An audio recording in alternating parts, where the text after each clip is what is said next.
नमस्ते, कैसे हैं आप सभी। स्वागत है आप सभी का इस वीडियो में। आज हम बात करेंगे नीट यूजी 2025 के रिजल्ट के बारे में।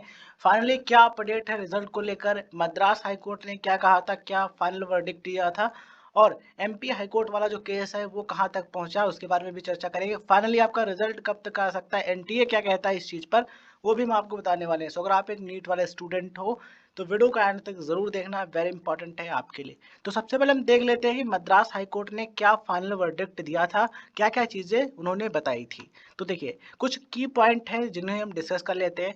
पहला है डिसमिसल ऑफ री एग्जाम पिटिशंस। देखिए क्या हुआ था, स्टूडेंट्स के द्वारा, पिटिशनर्स के द्वारा पिटिशन दायर की गई थी री एग्जाम कराया जाने को लेकर, क्योंकि चेन्नई के कुछ सेंटर्स थे, एग्जाम सेंटर्स, जहां पर पावर कट हो गया था, मतलब कि लाइट चली गई थी। ठीक है, जिसकी वजह से स्टूडेंट्स का कहना है कि हमारा जो परफॉर्मेंस है एग्जाम में वो इफेक्ट हुआ है, हमें दिक्कत हुई है, तो एग्जाम दोबारा कंडक्ट कराना चाहिए। लेकिन क्या हुआ, कोर्ट ने इस चीज को डिसमिस कर दिया है और री एग्जाम कराए जाने को लेकर जो स्टे था, ठीक है, उसको हटा दिया। मतलब कि ये बिल्कुल कंफर्म कर दिया मद्रास हाई कोर्ट ने कि री एग्जाम नहीं होगा। ठीक है, पहला पॉइंट ये है। दूसरा, पावर आउटेज कांस्टेंट, मतलब कि जो पावर कट हुआ था उस चीज को लेकर क्या कहा। देखिए, तो कोर्ट की तरफ से ये कहा गया कि जो पावर फेलियर हुआ है उसकी वजह से ज्यादा कुछ प्रॉब्लम स्टूडेंट्स को नहीं आई होगी, बिकॉज 4 मई 2025 को पेपर का जो टाइम था वो 2 से 5 बजे था। ठीक है, 2 से 5 बजे, और इस बीच में नेचुरल डे लाइट उपलब्ध थी। ठीक है, तो इसके कारण ज्यादा स्टूडेंट्स पर ब्लैकआउट का प्रभाव नहीं पड़ा, ये कोर्ट के द्वारा कहा गया।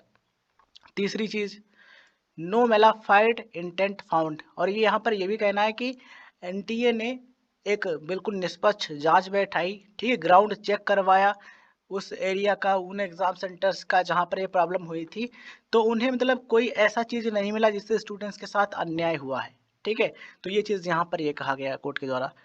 चौथा कहा गया है रिजल्ट डिक्लेरेशन को लेकर के, रिजल्ट पर जो कोर्ट ने स्टे लगाया था, ठीक है, वो हटा दिया है और रिजल्ट डिक्लेयर करने को एनटीए को बोल दिया कि आप चाहो तो रिजल्ट डिक्लेयर कर सकते हो। ठीक है, नेक्स्ट, यहाँ पर एक चीज ये भी कही गई, फेयरनेस एंड स्केल कंसिडर्ड। यहाँ पर ये कहा गया, मान लो कि अगर हम कुछ स्टूडेंट्स के लिए सभी स्टूडेंट्स का एग्जाम कंडक्ट कराते हैं तो उन सभी स्टूडेंट्स का जो समय बर्बाद होगा, ठीक है, और दिक्कतें आएंगी। तो कुल मिलाकर के कुछ स्टूडेंट्स के लिए अलग से एग्जाम नहीं कंडक्ट कराया जाने वाला, ऐसा कोर्ट ने कहा है। ठीक, यहाँ पर आप देख पा रहे होंगे नियरली 22 लाख कैंडिडेट्स, लगभग 22 लाख कैंडिडेट्स, मतलब जो एग्जाम दिए थे उनका दोबारा एग्जाम कराए कुछ स्टूडेंट्स की वजह से, तो ये ठीक नहीं होगा, कुछ कुछ ये कहना है कोर्ट का। ठीक है, और लास्ट में कहा है रेस्पेक्ट फॉर एनटीएस डिसीजन, मतलब कि एनटीए का जो डिसीजन है कि री एग्जाम नहीं होगा उसको रेस्पेक्ट करना चाहिए, ये भी कोर्ट ने कहा। तो ये कुछ पॉइंट हैं जो कि कोर्ट के द्वारा कहे गए। मतलब कि यहाँ पर निष्कर्ष ये निकला है कि मद्रास हाई कोर्ट ने फाइनली ये कह दिया है कि आप रिजल्ट को आगे प्रोसीड कर सकते हो, डिक्लेयर कर सकते हो। ठीक है, जो स्टे लगा था उसको हटा दिया है।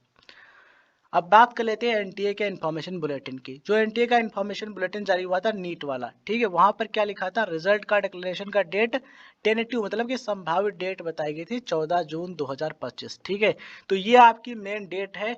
अगर एमपी कोर्ट में जो हियरिंग होनी है इसी केस को लेकर के मध्य प्रदेश के हाई कोर्ट में, ठीक है, अब वो 9 जून, मतलब कि आज रखी गई है।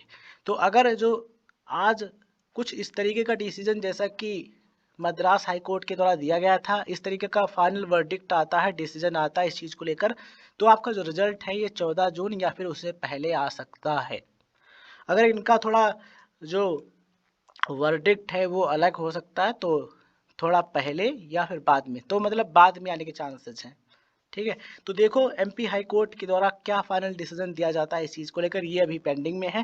लेकिन कुल मिलाकर इतना, अगर मद्रास हाई कोर्ट को देखें और एनटीए का इन्फॉर्मेशन बुलेटिन देखें तो समझो कि आपका जो रिजल्ट है 14 जून 2025 इस डेट तक या फिर इसके बाद में आ सकता है, मैक्सिमम चांसेस हैं।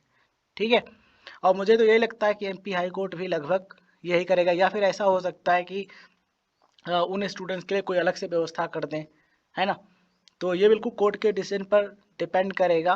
कुल मिलाकर के हम ये कह सकते हैं, ये जो डेट है इस डेट को मान के चलिए, आपका रिजल्ट आ जाएगा। ठीक है, और कोई जो फाइनल अपडेट आता है इस चीज़ को लेकर हम आपको चैनल पर अपडेट करने का प्रयास करेंगे, तो चैनल को सब्सक्राइब करके नोटिफिकेशन बेल को आप ऑन रखिएगा। धन्यवाद दोस्तों, जय हिंद, जय भारत। और मेडिकल से रिलेटेड और भी कई सारे वीडियो चैनल पर उपलब्ध हैं, आप देख सकते हो, वेरी इंपॉर्टेंट है आप सभी के लिए।